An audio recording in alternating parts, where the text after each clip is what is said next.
Fala galera, vamos agora para o vídeo completo sobre o primeiro episódio da série de Profecias de Duna. Há uma tonelada de easter eggs e referências aos filmes e aos livros, então vamos explorar todos os detalhes e trazer tudinho mastigado para vocês.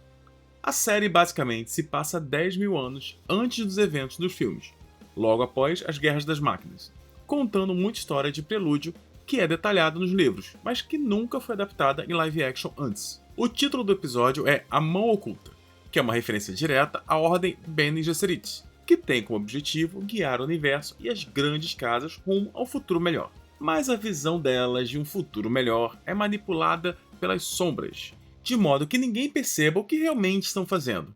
Essa é a ideia central do episódio. O personagem Desmond Hart, interpretado por Travis Fimmel, é uma força contrária, um acerto de contas, que acredita que pode destruí-las. Até onde sei, Desmond Hart não é um personagem do cânone da história. Ele pode estar usando um nome falso e acabar sendo alguém do lore original, ou ser um personagem criado exclusivamente para a série. Por outro lado, é importante destacar que a série se passa no mesmo universo dos filmes de Denis Villeneuve, cerca de 10 mil anos antes do nascimento de Paul Atreides, e 10 mil anos após o nosso período atual, na década de 2020. A cena inicial começa com sussurros, vozes e uma narração. Um aceno à forma como cada filme de Duna começa, com uma narração diferente. A frase de abertura diz que a vitória é celebrada na luz, mas conquistada na escuridão, o que reflete o papel moralmente ambíguo da Irmandade Bene Gesserit ao longo da história. A série questiona se as Bene Gesserit são vilãs ou heroínas, já que elas buscam criar um universo melhor, mas para isso precisam fazer muitas coisas sombrias e questionáveis. Além disso, o episódio apresenta a ideia de que muitos eventos históricos no universo de Duna, como acreditados durante os filmes, podem não ser exatamente verdadeiros. Por exemplo, a Casa Harkonnen nem sempre foi monstruosa. Isso reforça a complexidade da história. O que conhecemos como lendas ou fatos históricos geralmente são mais complicados e escritos pelos vencedores.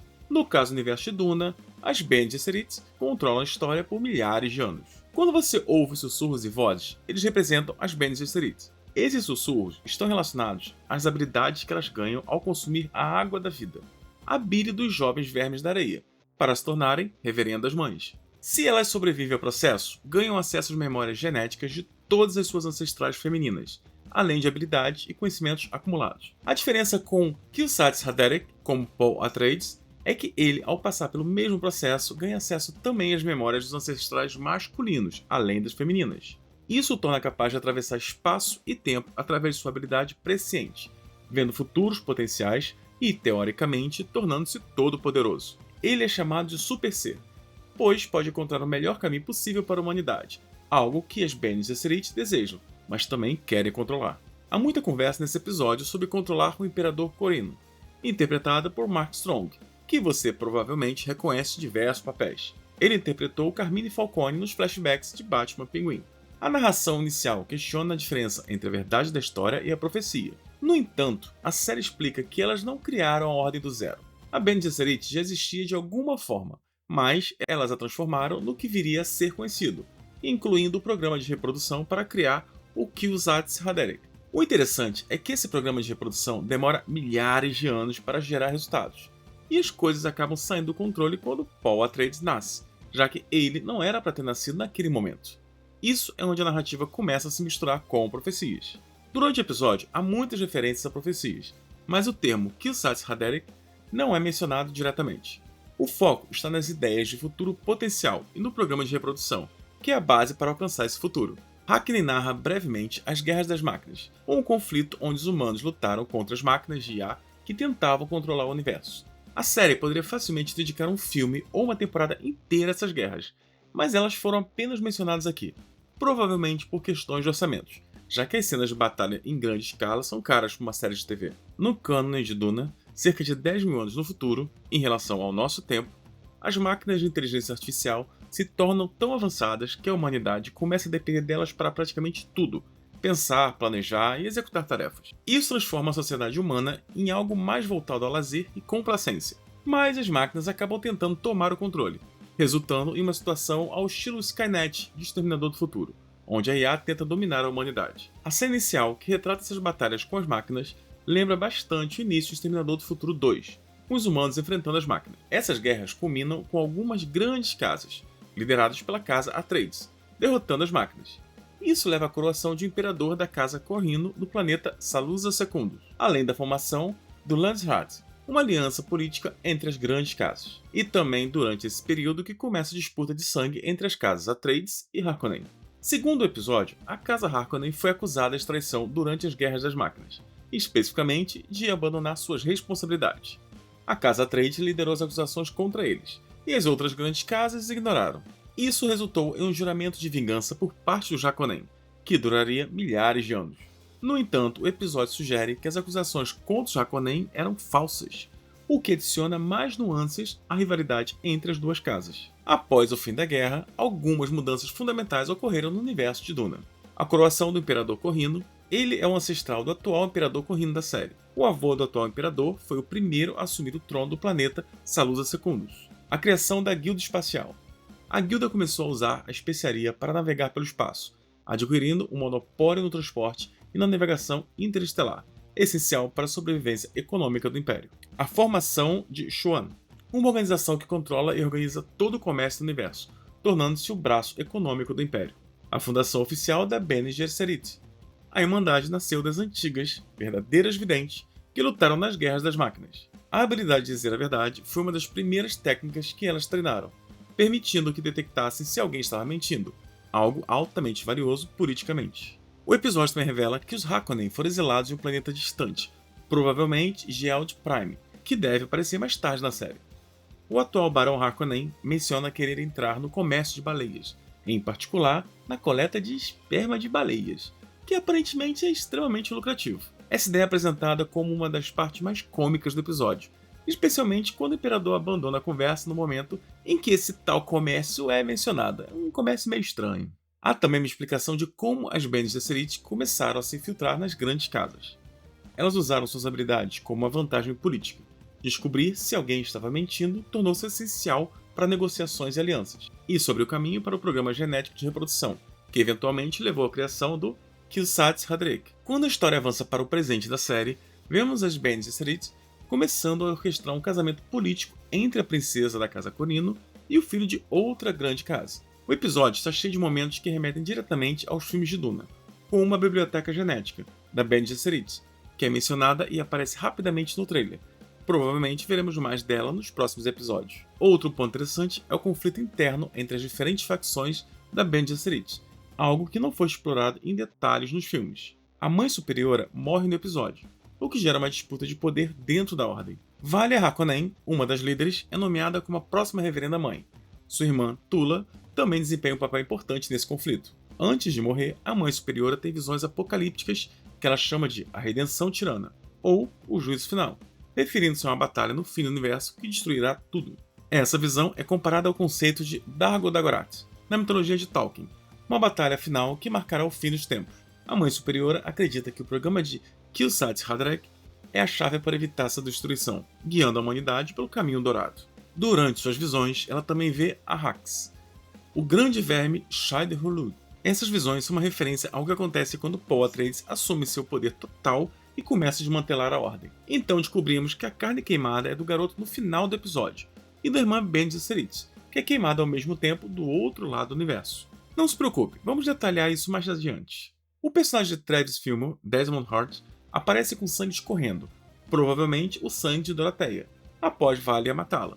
Isso é mostrado na cena com gotas no grande reservatório, conectando com uma referência mais tarde no episódio, quando cortam para o presente na Irmandade Bene Gesserit. O vestido vermelho visto na visão é da princesa, usado para o casamento que acontece mais tarde no episódio. A cena também mostra a jornada até o trono imperial do Imperador Corrino. Isso simboliza o plano de controlar o trono através do casamento. A visão muda para partículas douradas, representando a especiaria no espaço, provavelmente uma referência à conexão entre a especiaria e a habilidade de controlar todo o universo. Quem controla a especiaria, controla o universo. Há várias referências específicas à especiaria ao longo do episódio. Quando a cena muda para os olhos azuis e um som gutural, isso remete aos olhos de Paul Atreides. É uma referência direta aos filmes de Duna, e também é uma linha dos livros que descreve como as reverendas mães veem olhos frios no espaço, olhando de volta para elas do vazio. Uma representação de Paul observando-as. Quando a queda das Bene Gesserit é mencionada, isso se refere ao que eventualmente acontece quando Paul Atreides assume o poder, essencialmente tomando o controle. Mais tarde, seu filho, Leto II, cria um enorme vácuo de poder, dividindo a Ordem Bene Gesserit em várias facções diferentes, mergulhando a organização no caos por muito tempo. Eles também mencionam Tirania Fel, um julgamento trazido por um tirano. Isso pode ser um sutil aceno para Paul Atreides ou para Leto II em linhas do tempo futuras. Um detalhe interessante é que muitos personagens na série acreditam que esse grande julgamento está acontecendo agora, sem perceber que ele está muito distante no futuro. É uma ideia semelhante ao que acontece em House of the Dragon, o prelúdio de Game of Thrones. Vários Targaryens acreditam que a profecia da Longa Noite vai se cumprir a qualquer momento, quando na realidade leva centenas de anos até os eventos da série principal. A mesma ideia é aplicada na série de Duna Profecias, mas aqui estamos falando de um intervalo de 10.000 anos. O ponto principal aqui é que Valia assume o controle das Bene Gesserit. Seu primeiro movimento é remendar a situação imperial por meio do casamento, o que resulta na união da princesa que vemos mais tarde no episódio, 30 anos no futuro. Isso também é para evocar as vibrações do que acontece mais tarde na linha do tempo. Por exemplo, a princesa Irulan, que também foi criada pelas Bene Gesserit, aprendeu suas técnicas e permaneceu leal a elas acima de sua própria casa, a Casa Corrino. O motivo pelo qual a princesa atual foi escolhida para o plano é porque ela é a única filha legítima do imperador reinante Corrino. Ele tem um filho, mas ele é considerado um filho ilegítimo, nascido de uma de suas concubinas, e portanto não tem direito ao trono. A ideia é que outra grande casa case seu filho com a princesa, tornando-o imperador por casamento. Ao mesmo tempo, as Bene Gesserit garantem que a nova imperatriz seja uma aliada leal, já que ela foi criada por elas. Isso colocará no trono uma imperatriz treinada pelas Bene Gesserit, aumentando o controle delas sobre o universo. Dorotheia, que a princesa acaba matando para preservar esse plano, é a líder de uma facção rival das Bene Gesserit e neta biológica da antiga Mãe Superiora. Ela acreditava que tinha direito legítimo de liderar a Ordem. Sobre o destino dessa trama, todos sabemos como as coisas terminam. Quem assistiu aos filmes ou lê os livros já conhece o que acontece 10.000 anos depois. No final, as duas irmãs Harkonnen precisariam assumir o controle da Ordem e continuar com o programa genético, o programa do Kiswat Haderach. Um detalhe interessante do lore que descobrimos é que aparentemente foi Valia quem criou a habilidade da voz, ou pelo menos foi a primeira a usá-la abertamente. No momento retratado na série, parece que nenhuma das outras irmãs Bene Gesserit sabe como usar essa habilidade ainda. Vale lembrar que a Ordem ainda é muito recente, tendo sido formada há pouco tempo. A história então avança 30 anos, para o presente da série, onde recebemos uma data oficial, 116 anos após o fim das Guerras das Máquinas, exatamente 10.148 anos antes do nascimento de Paul Atreides. Durante esse período, vemos que a Casa Harkonnen teve sua solicitação por uma verdadeira vidente, uma Bene Gesserit rejeitada. Isso ocorre devido à sua desgraça após os eventos das Guerras das Máquinas. Ter uma verdadeira vidente confere uma grande vantagem política e econômica a qualquer casa, já que permite detectar mentiras e manipular negociações com maior eficiência. O episódio também apresenta o filho ilegítimo do imperador, nascido de uma concubina que é, portanto, meio-irmão da princesa. No universo de Duna, concubinas são algo comum, e é normal que elas tenham vários filhos de diferentes grandes casas, algo que ninguém acha estranho. O motivo pela qual Valia presta atenção especial ao filho legítimo do imperador é porque ela percebe o quanto será fácil controlá-lo. A essência do trabalho das Bene Gesserit é o controle, e Valia parece se divertir com essa situação. Mas o motivo pelo qual Valia fica tão aliviada quando ambos colocam seus selos no documento, vinculando a princesa ao treinamento com elas, é porque ela deseja desesperadamente obter o controle do trono imperial. Colocar a princesa no trono, como uma Bene Gesserit, é uma parte fundamental desse plano. A personagem, apresentada como Tula, irmã de Valia Harkonnen, ela explora mais sobre como funciona a habilidade de dizer a verdade das Bene Gesserit, e há algumas demonstrações disso mais tarde no episódio. Além disso, há várias montagens que mostram outras habilidades práticas que elas possuem. Depois somos levados a Salusa Secundus, o mundo natal da Casa Corrino, e o atual centro do trono imperial no universo conhecido.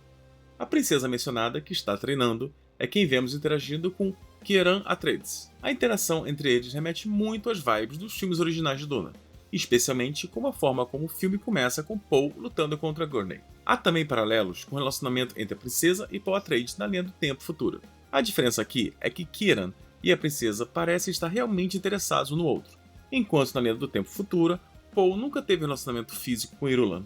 Nos filmes futuros, como o terceiro filme de Duna, o casamento entre Poe e Irulan se tornará um ponto importante, cobrindo eventos após a união oficial.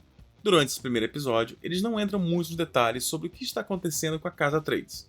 Provavelmente descobriremos mais nos próximos episódios, incluindo se Keenan está na linha de sucessão para se tornar o próximo Duque, talvez como neto do Duque atual. Porém, no episódio é explicado que ele é o atual mestre de armas da Casa Corrino. Isso levanta a questão de por que um membro da Casa Atreides está trabalhando para a Casa Corrino. Isso provavelmente tem a ver com um relacionamento muito próximo e positivo entre as Casas Atreides e Corrino, logo após as Guerras das Máquinas. Essa relação forte contrasta com o que acontece mais tarde na linha do tempo. Essa situação também serve como referência ao modo como as alianças mudam no futuro. Nos eventos dos filmes, o Imperador trai a Casa Atreides e ordena sua queda com a ajuda dos Harkonnen. Na época, o Imperador era muito próximo de Leto Atreides e se arrependeu de ter que fazer isso. Mas essa traição fazia parte de um grande jogo de poder, semelhante a algo que veríamos em Game of Thrones. O Imperador no presente, 10.000 anos no futuro, quis cortar qualquer ameaça pela raiz. Sentimos algo semelhante acontecendo nessa parte da linha do tempo, com o Imperador interpretado por Mark Strong. Ele está cercado por ameaças de todos os lados, além dos problemas em Arrakis. Outro ponto destacado é o uso dos escudos pessoais. Há muitas referências aos filmes, como a luta entre Poe e Gurney, que abre o primeiro filme de Duna. As facas têm tanta importância porque, com os escudos pessoais, armas de projéteis tornam-se praticamente inúteis. Como Gurney menciona ao lutar contra Poe, a lâmina lenta penetra o escudo. Isso explica por que o universo todo se tornou tão proficiente no uso de facas. Mais tarde na linha do tempo, como mostrado nos filmes, as pessoas geralmente andam com escudos invisíveis ativados o tempo todo. Vemos uma cena com as Bene Gesserit supervisionando as negociações de casamento entre a Casa Corrino e a outra grande casa.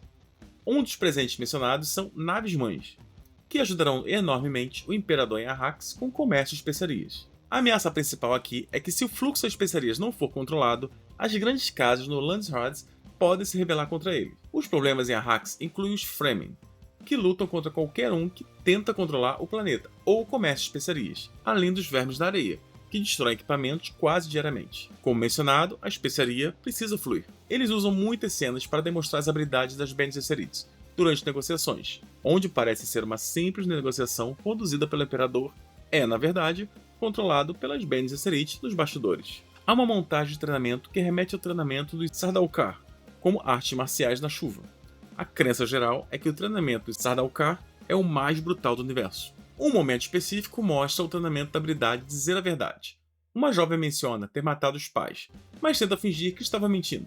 Descobrimos, porém, que outra jovem, com uma habilidade ainda melhor, percebe que ela está mentindo sobre estar mentindo, o que significa que ela realmente matou os pais. No Palácio Imperial, vemos a Imperatriz, interpretada pela mesma atriz que fez a Rainha Calante em The Witcher na primeira temporada.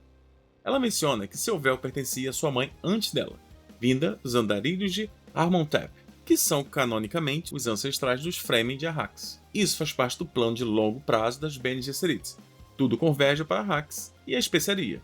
O adereço de cabeça usado pela Imperatriz dá a impressão de que ela está dentro de uma gaiola, uma metáfora para o casamento como uma prisão. Eles fazem algumas referências a isso mais tarde no episódio, mesmo quando o plano não segue exatamente como esperado. Os designs também foram feitos para lembrar algumas das roupas de Jessica, quando ela e Paul chegaram a Arrakis nos filmes. Conhecemos o personagem de Travis Fimmel, Desmond Hart, um sobrevivente de uma guerra recente de Arrakis contra os Fremen. Ele informa ao Imperador que eles foram atacados por outras grandes casas, que tentavam tomar o controle de Arrakis e possivelmente do Império. A caracterização de Desmond sugere que ele está perseguindo as Bene Gesserit, algo que fica mais claro mais tarde no episódio. A ideia geral é que assim como as máquinas pensantes tentaram controlar a humanidade no passado e foram derrotadas, agora outro grupo está tentando controlar o pensamento do universo, as Bene Gesserit. O personagem é retratado de forma misteriosa, sem que sua verdadeira lealdade seja evidente. No momento, parece que ele está conectado aos Fremen de Arrakis. Mais tarde no episódio, vemos Desmond ser engolido por um grande verme de areia e sobreviver. Quando ele afirma ter recebido uma grande habilidade, isso parece ser um desvio proposital. É improvável que ele tenha adquirido poderes prescientes ou algo semelhante, já que isso ainda está há 10.000 anos no futuro. Provavelmente, o que ele possui é um veneno extremamente geoso, cuja liberação ele consegue retardar. O grande poder que ele menciona parece ser mais um truque e manipulações do que qualquer habilidade sobrenatural. De qualquer forma, ele odeia profundamente as Bene Gesserit, e parece disposto a fazer qualquer coisa para destruí-las durante a série. Não sabemos ainda se ele pertence secretamente a uma das outras grandes casas. O nome Desmond Hart não soa familiar, então talvez seja um nome falso, e ele pode estar ligado a alguma casa conhecida. As Bene Gesserit do Imperador têm visões sombrias e pesadelos, incluindo a imagem do vestido vermelho caminhando pelas areias em direção ao trono imperial. Isso é uma referência ao casamento iminente da princesa. A ideia é que o casamento parece amaldiçoado e não deveria acontecer. A imagem da boca dos vermes da areia consumindo a princesa e em seguida as Bene Gesserit sugere uma conexão com os eventos de Arrax e com o papel de Desmond Hart. Depois vemos a cerimônia de noivado. A princesa imperial está sendo prometida ao herdeiro de um duque, que tem apenas 9 anos de idade. A ideia é que o duque dessa outra casa está tentando, eventualmente, usar seu filho para controlar o império. É difícil não sentir pena do garoto. Ele parece um pouco arrogante, mas afinal tem apenas 9 anos, e isso é esperado para alguém de sua idade. Conhecemos brevemente o Barão Harkonnen atual, que parece ser um cara decente. Ele está interessado em expandir os negócios de sua casa, explorando o comércio global, mais especificamente, baleias em seu planeta natal. Mas a melhor parte é como o Imperador desiste da conversa imediatamente quando o Barão menciona esperma de baleia. O Imperador simplesmente sai da conversa, como se dissesse, não, chega, tô fora, que papo torto. O Barão Harkonnen apresentado no episódio é um contraste gritante com o Barão Sangrento, que vemos muitos e muitos milhares de anos no futuro na linha do tempo. Algumas cenas do trailer sugerem que Valia Harkonnen é quem coloca sua família no caminho, que eventualmente se transforma nos monstros conhecidos no futuro. O filho do Duque revela um item proibido, uma máquina pensante em forma de um pequeno tritão que Desmond Hart captura. Essa cena lembra o momento em que Poe captura o dardo envenenado no primeiro filme de Duna. Todos entram em pânico, já que as guerras das máquinas ocorreram há pouco tempo, e o medo de inteligência artificial ainda é muito forte. O Imperador, no entanto, parece preocupado em manter a paz, por isso tenta acalmar a situação. Mais tarde descobrimos que o Duque dessa casa e muitas outras pessoas dentro do Landshard estão em movimento crescente para voltar a usar máquinas pensantes, apesar de serem proibidas. A ideia de derrotar as máquinas pensantes nunca eliminou completamente a tentação de usá-las novamente. Falando em substituir as máquinas pensantes, não vemos Mentats nesse episódio, ao menos não de forma explícita. Talvez eles sejam introduzidos nos próximos episódios. Os Mentats, para quem não lembra, são humanos altamente treinados que substituem muitas das funções que as máquinas pensantes desempenhavam. A princesa e seu irmão vão a uma festa e usam drogas à base de especiarias. Isso mostra que, além de suas propriedades funcionais, a especiaria também é usada como droga recreativa no universo de Duna. Desmond Hart se encontra com o Imperador e menciona insurgências crescentes no Landshard e entre as outras grandes casas. Ele também fala sobre deuses e poderes superiores. Embora existam religiões no universo de Duna, não há deuses vivos, exceto o Kwisatz Haderach, como Paul Atreides e seu filho Leto II. O Imperador diz que acreditará em deuses e poderes superiores se puderem cancelar o casamento, algo que acaba se concretizando no final do episódio. Isso faz o Imperador começar a acreditar no que Desmond diz. Na festa, vemos uma bartender com olhos azuis da especiaria, mas ela não é uma Fremen. Provavelmente, ela tem consumido especiaria recreativamente por tempo suficiente para mudar a cor de seus olhos. A princesa e Keran Atreides finalmente têm um momento mais caliente. O Imperador assiste a uma gravação de Desmond enfrentando o verme da areia. Parece que ele próprio colocou dispositivos sonoros, Thumpers, para chamar o verme, mas é engolido e sobrevive.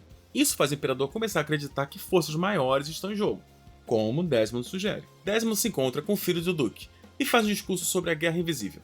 A razão de eu estar aqui é para lutar contra isso. Ele compara as Bene Gesserit a novas versões de máquinas pensantes, que tentam controlar o pensamento da humanidade. Ele está disposto a fazer qualquer coisa para detê-las, incluindo matar o garoto. Ao mesmo tempo, uma Bene Gesserit no planeta natal delas também queima, no exato momento em que o garoto é queimado do outro lado do universo. Percebemos que enquanto queimam, Desmond começa a sentir algo, como se estivesse sentindo dor de cabeça. Isso sugere que ele controla o veneno de alguma forma, possivelmente um método especial dos Fremen, para sincronizar mortes. Mesmo que Desmond afirme ter recebido grandes poderes ao ser engolido pelo verme, parece mais um engano intencional. Provavelmente é algo prático, como o uso de venenos engenhosos com liberação controlada. E dizemos adeus para o garoto. Embora ele fosse um pouco irritante, ele não fez nada realmente errado. No final do episódio, Valia diz: "Eu vejo Reverenda Mãe." Essa frase reflete que as visões se cumpriram. A atriz explica que Valia acredita que o juízo final está acontecendo naquele momento, quando na verdade sabemos que vai acontecer no futuro muito, muito distante. A série tem um ritmo lento, especialmente nos 4 primeiros episódios, segundo relatos. Com apenas 6 episódios na temporada, exige paciência e interesse profundo no universo de Duna. E você, pegou mais algum detalhe ou referência que deixamos de fora? Se você tem algum outro detalhe, deixa aqui nos comentários, me diz também o que você tá achando. Tá gostando, não tá gostando? O que poderia ser melhor? Lembrando que eu respondo a todos os comentários que vocês deixam. Então vamos ficando por aqui, até o próximo vídeo, valeu!